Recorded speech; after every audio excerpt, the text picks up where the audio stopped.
Ça fait une semaine qu'on a rouvert un petit peu sur l'emporté pour essayer tout à fait de s'occuper l'esprit déjà, pour commencer, parce qu'on est quand même des hyperactifs, tous les gens de la restauration.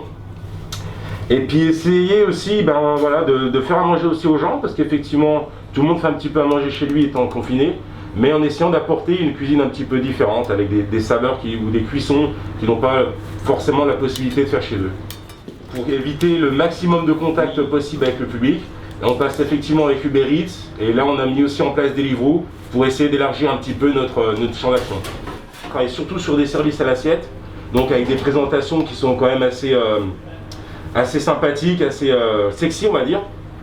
Là on essaie de faire au maximum, mais bon, c'est vrai que les emballages ne nous permettent pas de faire dans la beauté on va dire. Je pense que comme avec tous mes amis restaurateurs, on est dans une période un peu compliquée. On ne sait pas vraiment comment on va pouvoir ouvrir et suivant les conditions, tout le monde s'adapte un petit peu à faire emporter pour sauver quand même son commerce. Et je souhaite du courage à tout le monde en tout cas. Tu vas comprendre, tu vas voir, parce que c'est toi qui vas poser pour le coup là. D'accord. Le principe, c'est que tu n'aies pas le temps de poser en fait. Tu verras, c'est très rapide. Je m'appelle Patrice Forsens, patron du bar Le Marula, photographe depuis des années.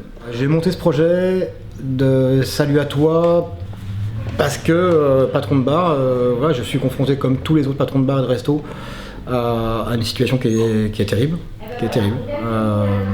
Je connais plein de lieux de réputation, mais je connais pas les visages.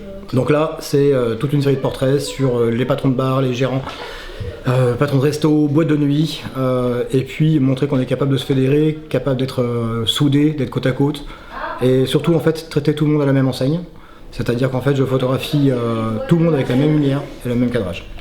Donc rappelle-moi le nom de ton établissement. Alors, le Berceau de Lorient. Je sais que certains établissements n'ouvriront plus, ça je le sais. Ça va être très difficile pour beaucoup, d'autant que la reprise risque d'être mitigée. Déjà la peur des gens de revenir, et puis les conditions sanitaires qui seront imposées qui vont être très compliquées. C'est justement au moment de la reprise qu'on devra tous ensemble être on ne peut plus soudés, être on ne peut plus solidaires. C'est-à-dire que moi, patron du Marula, je dois pouvoir parler des autres bars qui sont sur la place, je dois pouvoir dire aux gens, n'hésitez pas à aller les voir, voilà, c'est des lieux sympas, ils proposent ça. Après, il y a deux initiatives qui ont été prises qui sont excellentes. C'est le BBRBU qui est une page qui recense en fait tous les patrons de bars et de restos et de boîtes de nuit, et une page qui s'appelle Resto Barbezac, qui elle propose de communiquer gratuitement sur les prestations qui sont offertes dans tous ces établissements. Donc voilà, je dirais que la crise du Covid-19 a amené cette capacité aux gens finalement de se fédérer, alors qu'auparavant c'était très compliqué. Alors, rentre.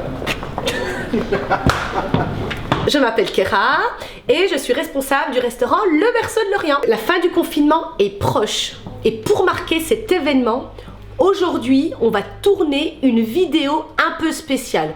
C'est très simple, Le Berceau de Lorient et toute son équipe a décidé de mettre en place un jeu concours. L'idée est très simple, il suffit de nous envoyer une photo d'un plat de couscous. Le gagnant remportera un bon de repas de 60 € à venir chercher à l'emporter. Alors le samedi c'est très simple, on fait de l'emporter, les gens viennent avec leur plat, on le récupère à l'extérieur, le sac avec les plats, on passe en cuisine, on charge et on remet à l'extérieur. Donc ça va vite. Et pour les personnes âgées, les personnes handicapées ou qui ont autres soucis, on les livre à la maison. Ça c'est ce qu'on a mis en place et ça marche plutôt bien, on est content. Ça crée du lien, on retrouve nos clients fidèles. Nous, ça nous permet de descendre travailler, d'avoir une activité, ça nous occupe, on perd pas la main. Alors je voulais faire un grand merci. Merci à toutes les personnes qui ont été solidaires, à toutes les personnes qui ont joué le jeu. Grâce à vous, j'espère être encore là longtemps pour vous servir.